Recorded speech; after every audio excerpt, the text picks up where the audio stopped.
योगी आदित्यनाथ इस वक्त गोरखपुर में हैं। आइए सीधे आपको ले चलते हैं गोरखपुर, जहां वो संबोधित कर रहे हैं। जनता के उस अपार समर्थन को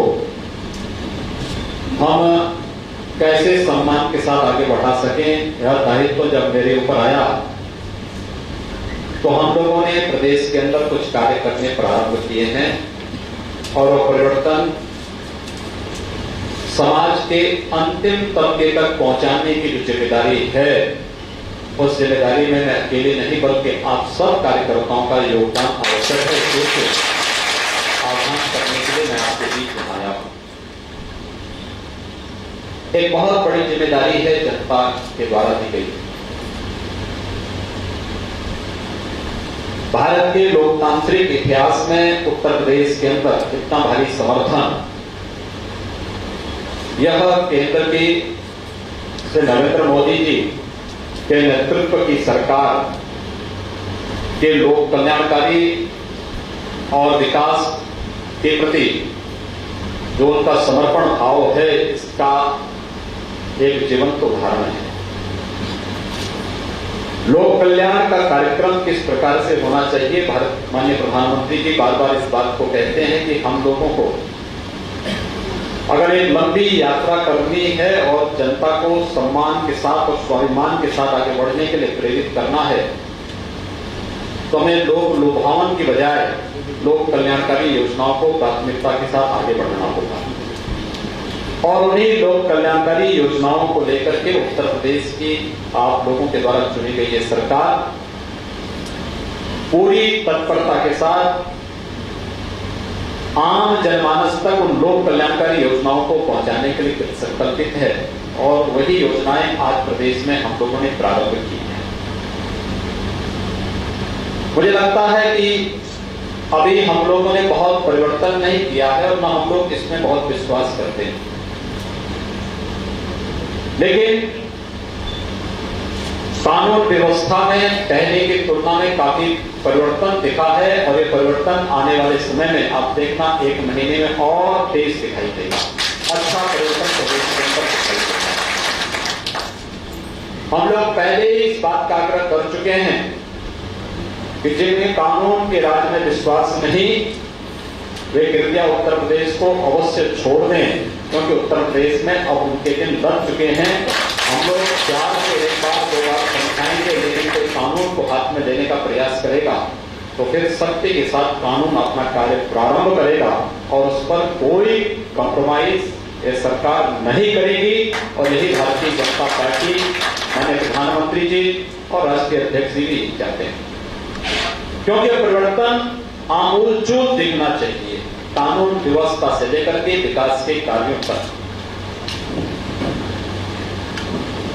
बेटियों बहू की सुरक्षा से लेकर के एक सामान्य नागरिक और व्यापारी की सुरक्षा पर, और भारतीय जनता पार्टी की सरकार करने के लिए संकल्पित है।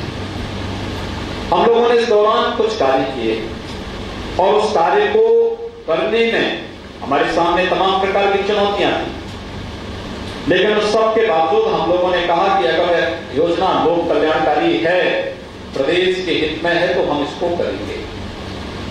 हम लोगों ने पिछले 12-15 वर्षों से प्रदेश में उपेक्षित पड़ा किसान, उनकी समस्याओं का समाधान तत्परता के साथ करना प्रारंभ किया और उन पर जो कर्जे थे 1 लाख तक की फसली ऋण की सीमा को हम लोगों ने माफ किया और जिन लोगों के मार्च 2017 तक जो कर्ज था एनपीए हो गया था, उसको भी पूरी तरह माफ किया है। इसलिए 36,000 करोड़ रुपए का अतिरिक्त बोझ सरकार पर पड़ा है, लेकिन हम लोगों ने तब भी इस कार्य को किया है।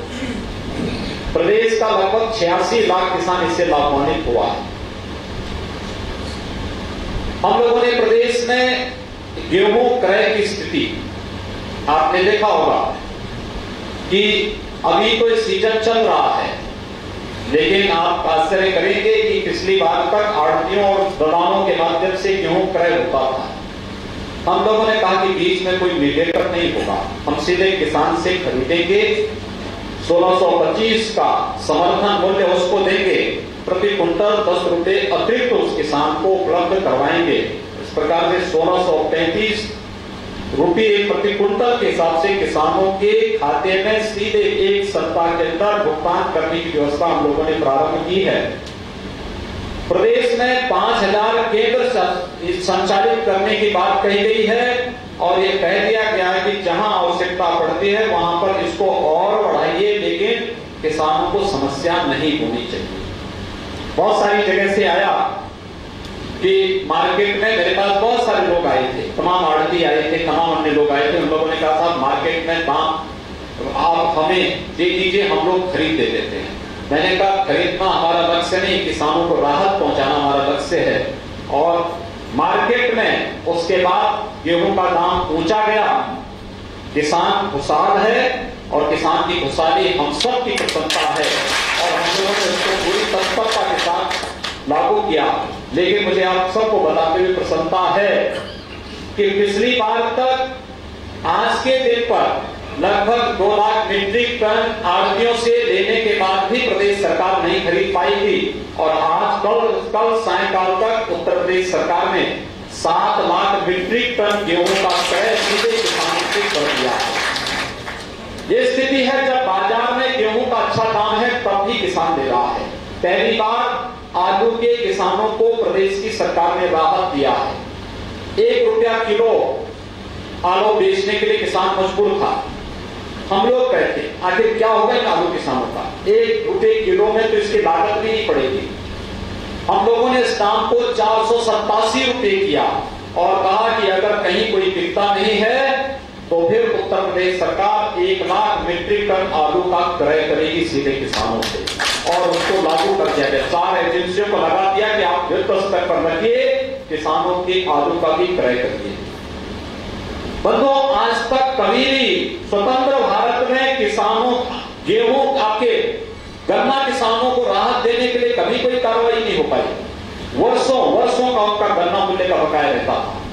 हम लोग कल सायंकाल तक 5500 करोड़ रुपए का गन्ना किसानों के गन्ना मूल्य का भुगतान करवा सकते और हम लोगों ने एक समय सीमा तय कर दी है कि पिछला बकाया भी है 120 दिन के अंदर देना होगा। लोग भाग रहे हैं लेकिन हम लोगों ने कहा कि नहीं, किसान हम आपको सुरक्षा, हम मिल मालिकों को सुरक्षा प्रदान करेंगे, हम सुविधा देंगे, लेकिन किसान की बात जहां पर आएगी वहां पर कोई समझौता नहीं होगा। आपको गन्ना किसानों के गन्ना मूल्य का भुगतान वर्तमान सीजन का तो करना ही होगा, पिछला बकाया भी भुगतान करना होगा। उस पर हम लोग युद्ध स्तर पर लगे हैं, कार्य कर रहे हैं। आपने देखा होगा बिजली की समस्या हमेशा होती थी।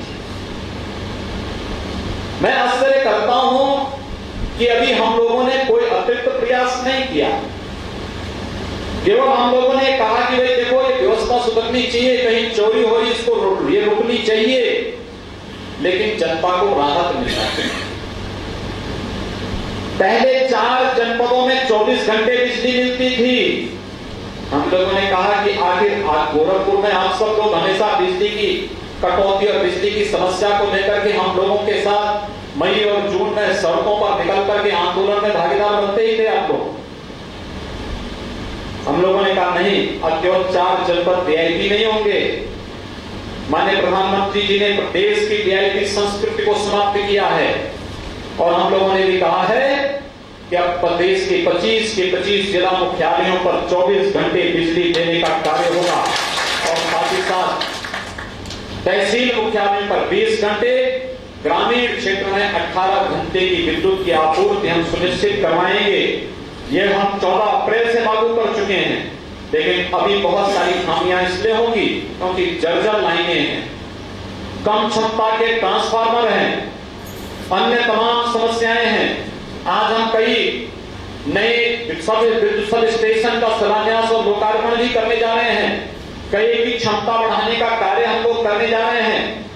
हम लोगों का प्रयास होगा कि गोरखपुर महानगर के अंदर अब पोल पर लाइन खींचने की बजाय अंडरग्राउंड लाइन से हम घर घर तक विद्युत की लाइन पहुंचाने का कार्य करें। इस कार्य योजना पर भी तेजी के साथ कार्य प्रारंभ होने जा रहा है। लेकिन बिजली में सुधार आप सबको भी दिखाई दे रहा होगा। वही चीजें हैं, 1 महीने के अंदर ये चीजें हम लोगों ने रास्ते पर लाने का प्रयास किया है। हम लोगों का प्रयास है कि अक्टूबर 2018 में हर स्तर पर हम 24 घंटे बिजली दें, जहां लाइन नहीं है वहां पर बिजली विद्युतीकरण वहां का करवाएं, और जहां ट्रांसफार्मर की क्षमता बढ़ानी है, जहां विद्युत सब स्टेशन स्थापित करने, वहां पर इस कार्य को भी हम पूरा करने में युद्ध स्तर पर जुटे, और ये कार्य हम लोग कर रहे हैं। गरीबी रेखा के नीचे जीवन यापन करने वाले जितने भी परिवार हैं, चाहे वो ग्रामीण क्षेत्र में हो, शहरी क्षेत्र में हो, उन लोगों को हम कनेक्शन तो मुफ्त में देंगे, लेकिन मेरा आग्रह होगा लोगों को इस बात के लिए जागरूक किए जाने की आवश्यकता है कि अगर विद्युत की इस आपूर्ति को अनवरत बने रहने देना है तो हम बिल देने की आदत भी डालें। विद्युत का जो न्यूनतम बिल हो सकता है उसको अगर वो देना प्रारंभ कर देंगे तो वास्तव में शाम के बाद गांव हो या शहर, उत्तर प्रदेश में भारतीय जनता पार्टी के रहते हुए किसी को अंधेरे में रहने की आवश्यकता नहीं पड़ेगी। सड़कें एक चुनौती हुआ करती थी उत्तर प्रदेश के लिए, गड्ढा युक्त सड़कें, ये उत्तर प्रदेश की पहचान। हम लोगों ने कहा कि 15 जून तक किसी भी स्थिति में उत्तर प्रदेश की सड़कों को गड्ढा मुक्त किया जाए। उसके बाद बरसात आ जाएगा, बरसात के कारण भले ही समस्याएं होंगी, हम फिर से उनको बनाएंगे, लेकिन बरसात के नाते हम सड़कों को न बनाए ये नहीं चलेगा। और सभी विभागों के सामने एक समय सीमा तय कर दी गई है, पीडब्ल्यूडी हो, आरईएस हो, गन्ना विभाग हो या फिर मंडी समिति हो, इन सभी से कह दिया गया है, नगर निगमों से भी कह दिया गया है, नगर पालिकाओं से भी कह दिया गया है कि अगर कहीं गड्ढा युक्त सड़कें मिलें तो फिर उस समय उसके प्रति जो जवाबदेह होगा उसके बाद की स्थिति के बारे में फिर उनको कहीं भी कोई सुनवाई का अवसर नहीं मिल पाएगा। और यह युद्ध स्तर पर कार्य प्रारंभ हुआ है। हम लोगों ने प्रयास किया है और भी तमाम स्तरों पर प्रयास किए गए हैं, बहुत सारे प्रयास, एक रचनात्मक पहल प्रारंभ की गई है प्रदेश में, यहां का नौजवान पलायन न कर सके, यहां रोजगार सृजन हो। आदरणीय प्रधानमंत्री जी ने गोरखपुर में 26 वर्षों से बंद फर्टिलाइजर कारखाने को पुनः प्रारंभ करने की एक पहल की, उन्होंने इसका शिलान्यास किया, आज वहां कार्य प्रारंभ हो चुका है, एम्स का कार्य प्रारंभ हो चुका है, लेकिन अन्य जो कार्य होने हैं, यहां उद्योग लगे। हम लोग आगामी 2-3 महीने के दौरान पूर्वी उत्तर प्रदेश की 3 चीनी मिलों के लिए, एक चीनी मिल को प्रारंभ करने, 2 चीनी मिलों का शिलान्यास, नई चीनी मिलों का शिलान्यास करने वाले हैं। चीनी उद्योग को हम एक बार पुनः पूर्वी उत्तर प्रदेश की और उत्तर प्रदेश की पहचान बना देंगे। कोई घाटा नहीं, केवल मिसमैनेजमेंट है और हम लोग उसको दूर कर देंगे, एक नई कार्य संस्कृति को जन्म देंगे। उत्तर प्रदेश के नौजवानों को पलायन नहीं करना पड़ेगा, उसको उसके ही गांव में, उसके ही शहर में, उसके ही जिले में, उसके ही क्षेत्र में हम लोग नौकरी और रोजगार उपलब्ध कराने की पुख्ता व्यवस्था करने जा रहे हैं और इस दिशा में युद्ध स्तर पर कार्य प्रारंभ हुए हैं। इसके डेवलपमेंट के माध्यम से हम लोगों ने नई लोगों को उसकी कौशल विकास की दिशा में कार्य करने के लिए प्रेरित किया है। नए कार्यक्रम प्रारंभ करने पर पूरे स्तर पर कार्य प्रारंभ हुए हैं और इसलिए आप सब के सामने मेरा आग्रह होगा, आज भारतीय जनता पार्टी केंद्र में और प्रदेश में दोनों जगह सत्ता में। देश के अंदर भारतीय जनता पार्टी 13 राज्यों में स्वतः है और 3-4 राज्य ऐसे हैं जहां पर भारतीय जनता पार्टी सहयोगी दल के रूप में सत्ता में है। एक बड़ी जिम्मेदारी आपके ऊपर है। हम जब विपक्ष में थे तब हमारी कार्य पद्धति दूसरी थी, आज हम सत्ता में हैं, आज हमारी कार्य पद्धति बदलनी चाहिए।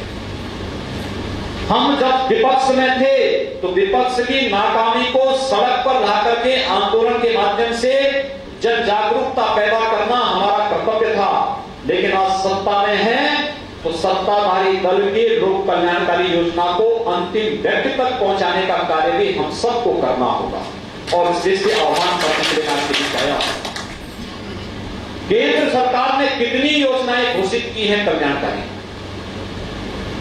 अगर उन योजनाओं को अंतिम व्यक्ति तक पहुंचा दें, समाज के हर तबके तक पहुंचा दें, जिनके लिए वो योजनाएं बनी हैं उन तक अगर उन योजनाओं को हम पहुंचा दें मुझे लगता है कि देश का कायाकल्प हो जाएगा। भारतीय जनता पार्टी अस्थायी रूप से देश में स्थापित हो जाएगी। प्रदेश सरकार उसी तर्ज पर इन कार्यक्रमों को आगे बढ़ा रही है।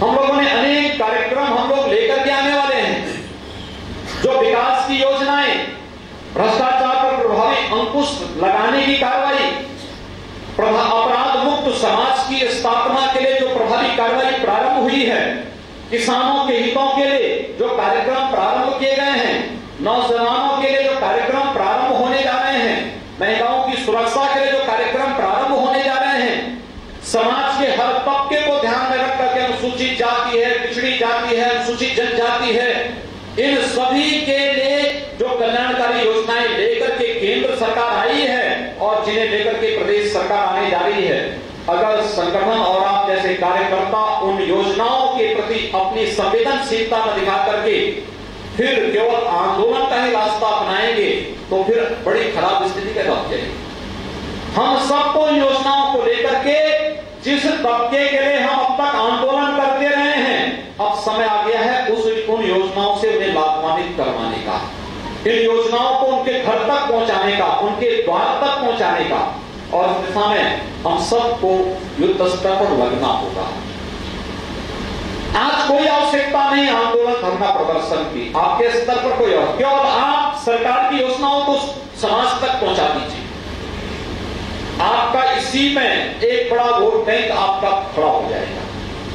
हमने बिना भेदभाव की योजनाएं घोषित की हैं, हर एक तबके के लिए की है, हर एक के लिए करने जा रहे हैं, लेकिन उन योजनाओं को पहुंचाएगा तो केवल सरकारी मशीनरी के भरोसे योजनाएं वहां तक नहीं पहुंचेंगी।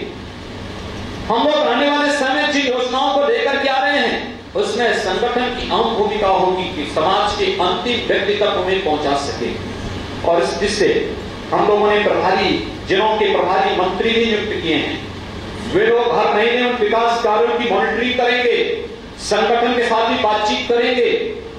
आपकी अगर कोई इस प्रकार की स्थिति है कि जो जनोपयोगी हो, विकास संबंधी हो, आप अपने विधायकों के माध्यम से, अपने माननीय सांसदों के माध्यम से, संगठन के पदाधिकारियों के माध्यम से उन बातों को शासन तक अगर पहुंचा देते हैं, सरकार उस पर त्वरित कार्रवाई करके आगे बढ़ाएगी, उस कार्यक्रम को आगे बढ़ा देगी। लेकिन कहीं ना कहीं हम लोगों को एक सकारात्मक दिशा में, जैसे केंद्र की भारतीय जनता पार्टी की सरकार कार्य कर रही है, जैसे प्रदेश की सरकार ने कार्य करना प्रारंभ किया है, उसी तर्ज पर हम लोगों को भी उसी सकारात्मक दिशा में आगे बढ़ने की आवश्यकता है। और उस सकारात्मक पहल का आह्वान करने के लिए ही आज मैं आप सबके बीच में यहाँ पर उपस्थित हुआ हूँ। जनता के प्रति, जनता के मन में भारतीय जनता पार्टी के प्रति एक विश्वास बहुत दृढ़ हुआ है। पहली बार सरकारें जनता के बारे में बात कर रही है, पहली बार वोट बैंक की राजनीति से ऊपर उठ करके लोक कल्याण के लिए, राष्ट्र कल्याण के लिए, जन कल्याण के लिए शासन की योजनाएं तय हो रही हैं, और उन योजनाओं को मूर्त रूप देने में आपकी बड़ी भूमिका हो सकती है। आपने देखा होगा उत्तर प्रदेश चुनाव के बाद सबसे बड़ा चुनाव कोई हुआ है तो दिल्ली में एनसीटी के चुनाव हुए हैं। 3 एनसीटी के इलेक्शन हुए और तीनों में भारतीय जनता पार्टी भारी बहुमत से चुनाव जीत कर आई। जो लोग कहते थे कि ईवीएम की गड़बड़ी से, यानी जो लोग ईवीएम से स्वयं चुने गए, वे स्वयं ईवीएम के माध्यम से चुने जाते हुए दिखाई दिए, और वे लोग आज ईवीएम पर प्रश्न खड़ा कर रहे हैं। वे खड़ा कर रहे हैं कि ईवीएम की गड़बड़ी से हुआ है, लेकिन दिल्ली की जनता ने इस बात को पुनः साबित कर दिया है। ईवीएम, भले ही चुनाव आयोग ने भी इसको इस बात को कहा है कि ईवीएम में कोई गड़बड़ी नहीं हो सकती, भारत के मुख्य निर्वाचन आयुक्त ने भी इस बात को स्पष्ट कहा, कोई गड़बड़ी नहीं हो सकती, कोई गड़बड़ी करने का प्रयास करेगा तो वो स्वयं बंद हो जाएगी। लेकिन दिल्ली की जनता ने इन सारे अफवाहों को दरकिनार करते हुए साबित कर दिया है कि अपने लोक कल्याणकारी अभियान के साथ देश के विकास के लिए, भारत को दुनिया की सबसे बड़ी आर्थिक महाशक्ति के रूप में स्थापित करने के लिए, भारत को दुनिया के सामने भारत की भूमिका को जिस मजबूती के साथ स्थापित करने के लिए आदरणीय प्रधानमंत्री श्री नरेंद्र मोदी जी लगे हैं। और उस कारण देश की जनता का रुझान भारत के यशस्वी प्रधानमंत्री के साथ लगातार जुड़ रहा है। और दिल्ली की जनता ने भी इस बात को साबित किया है कि अब ईवीएम का मतलब इलेक्ट्रॉनिक वोटिंग मशीन नहीं, बल्कि इसका मतलब हो चुका है एवरी वोट मोदी। और वह एवरी वोट मोदी के रूप में भारतीय जनता पार्टी उस लक्ष्य को प्राप्त करने के लिए हर स्थान पर कार्य करें। बंधुओं, आगामी 2 महीनों के दौरान प्रदेश में हम स्थानीय निकाय चुनाव के लिए जाएंगे। अभी से हम सबको अपनी कार्य प्रणाली को और तेज किए जाने की आवश्यकता है। और वह तेज करने के लिए केवल सरकार की योजनाओं को आम जन तक पहुंचाने का कार्य कर दीजिए।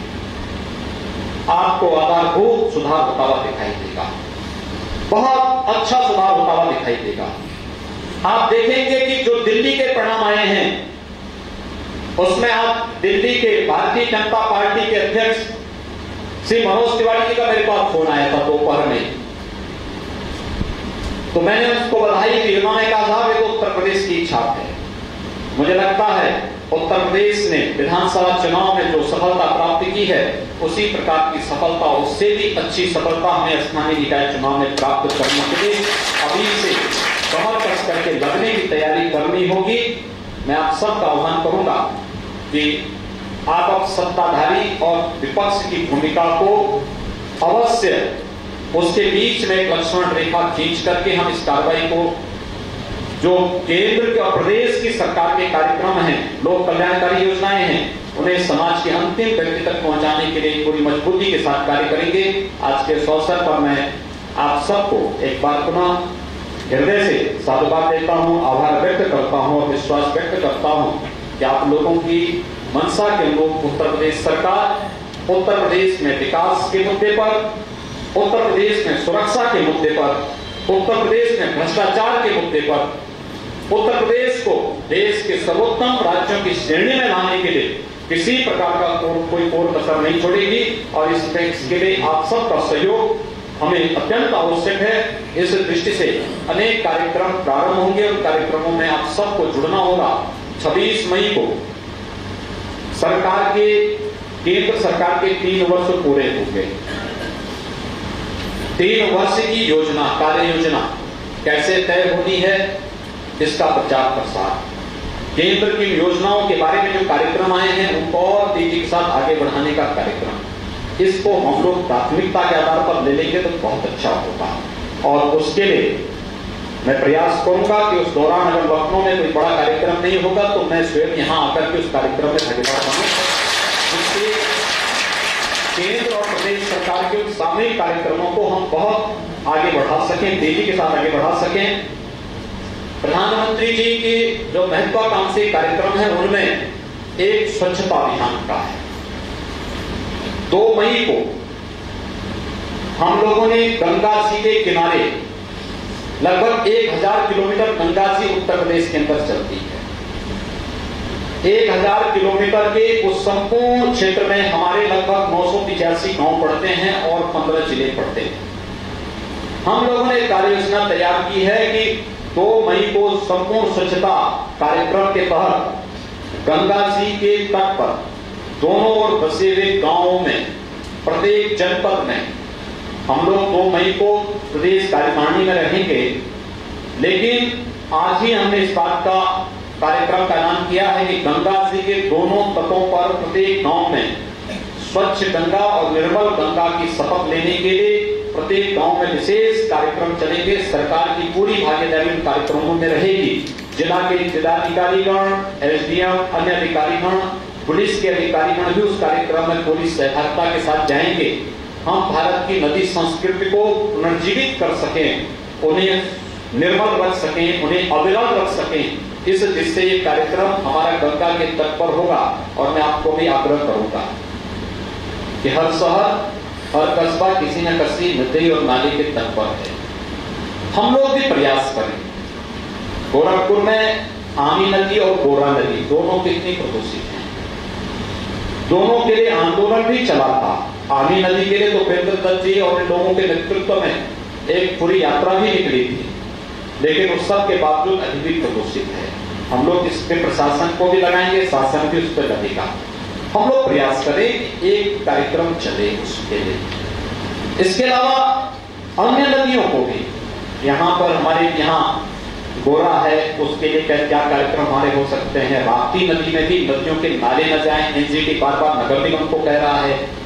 हम इस कार्यक्रम को इस प्रकार से बनाएं कि एक तो साफ सफाई की व्यवस्था अपने घर से हम प्रारंभ करें, आसपास प्रारंभ करें, सार्वजनिक स्थलों पर प्रारंभ करें। महापुरुषों की मूर्तियां जहां लगी हुई हैं वहां पर देखें। पान खा करके लोग थूक देते हैं, उस देश से हम लोगों को क्या करना चाहिए।